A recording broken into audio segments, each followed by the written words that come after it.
What's going on, guys? Welcome back to Combat Sports Central. Today, we're taking a look at one of the fights on UFC 286, Edwards versus Usman 3. It is one of those fights that features local United Kingdom talent, and they're taking on a seasoned UFC fighter up until this point. We're talking about Chrisitan Leroy Duncan, Cage Warriors champion, versus Dusko Todorovic, one of those guys who killed it on the Serbian regional scene, and since entering the UFC is 3-3 and has shown real glimpses of promise. Today we're doing a betting breakdown, so we're going to take a look at their past fights, try to give them just kind of a breakdown on their skills, and determine what is the best bet whilst avoiding a bad bet. So without further ado, let's get straight into this breakdown. Make sure to sub, like, and let's do this.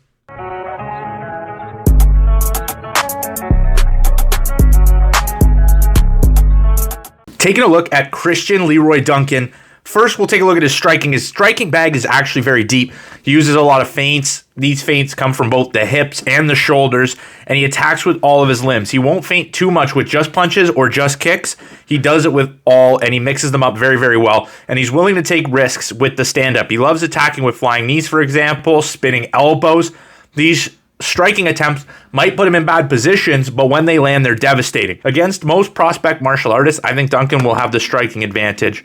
We really never seen his chin tested, so I can't make big claims regarding that, but his losses, albeit all as an amateur, were never by TKO or submission. Taking a look at some fight-specific scenarios, against McClurkin in his debut as a professional, although he finished the fight in the first round, the grappling edge was clearly on the side of Kyle. In the Currie duology and other fights after, we see that Leroy Duncan isn't at all a one-trick pony. He's a lethal striker, but he also mixes it up with both trips and takedowns of his own.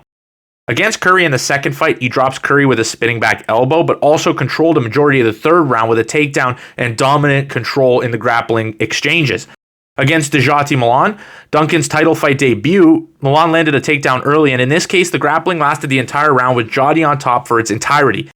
A good thing about Duncan is his ability to feel where he is, if he's losing a round, winning a round, losing a fight, winning a fight, and in the second round, he fought with a sense of urgency. His striking is a stalking style, and he dominates the center of the octagon.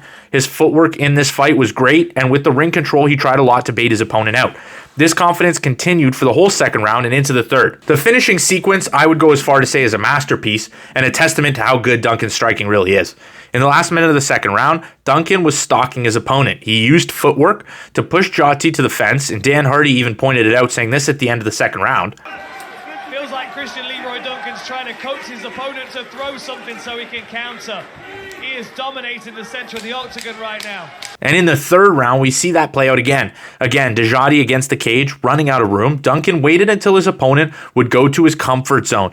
It would be his comfort zone throughout this fight. It was the takedown. And Duncan would time the flying knee to perfection immediately after Djati changed levels. This is exactly what Dan Hardy was referring to at the end of that second round, where he was trying to bait his opponent to do something, and he read that opponent's decision-making perfectly. And immediately after Melan changed levels, the fight was over. One of the notable tendencies I see from Duncan's fight is that he does like to explode at the start of rounds. This is a very dangerous spot for most of the guys he fights against. Against Currie, he lands in the first fight a flying knee, quickly finishing the fight thereafter. And against McClurkin, he landed a solid elbow again, quickly into the start of the second round. Duncan's grappling overall, he can be taken down. That is a danger point in his game, but he does possess his own skills as a grappler when he goes on the offensive, whether in scrambles or his own takedowns. However, most of his opponents that have shot takedowns against him are able to land, and I think Dusko Todorovic is going to have some success in that area if Todorovic chooses to use it. Taking a look at the Serbian middleweight on the other side of the octagon in this contest, he's actually had a lot of UFC experience up until this point. Todorovic came into the UFC on an incredible run, and it caught my eye immediately. I'm shocked that the UFC tenure for this prospect has been so bumpy. Since debuting in the UFC in 2020, he's already had 6 fights, and he split those fights 50-50. The biggest hole in the game of Dusko Todorovic has got to be his defensive striking. In plenty of fights, we've seen his inability to keep his chin from being hit. A great stat to play this fact is that of his 3 losses, 2 have come by way of knockout, 2 in the very first round. Even in his decision loss to Gregory Rodriguez, he was outstruck. And offensively, Dusko has shown glimpses of greatness, and in his debut, however, that was on full display. Against Dequan Townsend, he absolutely dominated.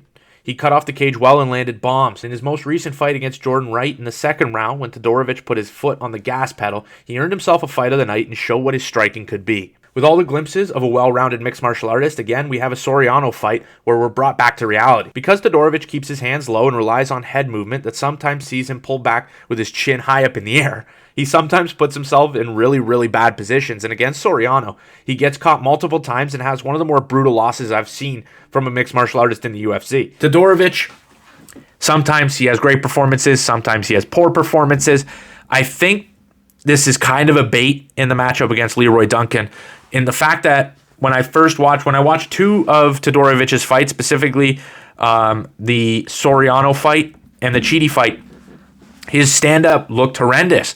But against other guys where he implements his takedown game plan and he doesn't get brutally rocked early in the fights, he does look really, really good, and maybe there's some value on the underdog. I feel like this fight is either going to be Leroy Duncan completely outclassing Todorovic, or Todorovic is going to go to his bread and butter, that takedown control positions, and survive any damage that Leroy Duncan is undoubtedly, in my opinion, going to land either in the stand-up starts of the first round or the second round where Leroy Duncan does explode a lot.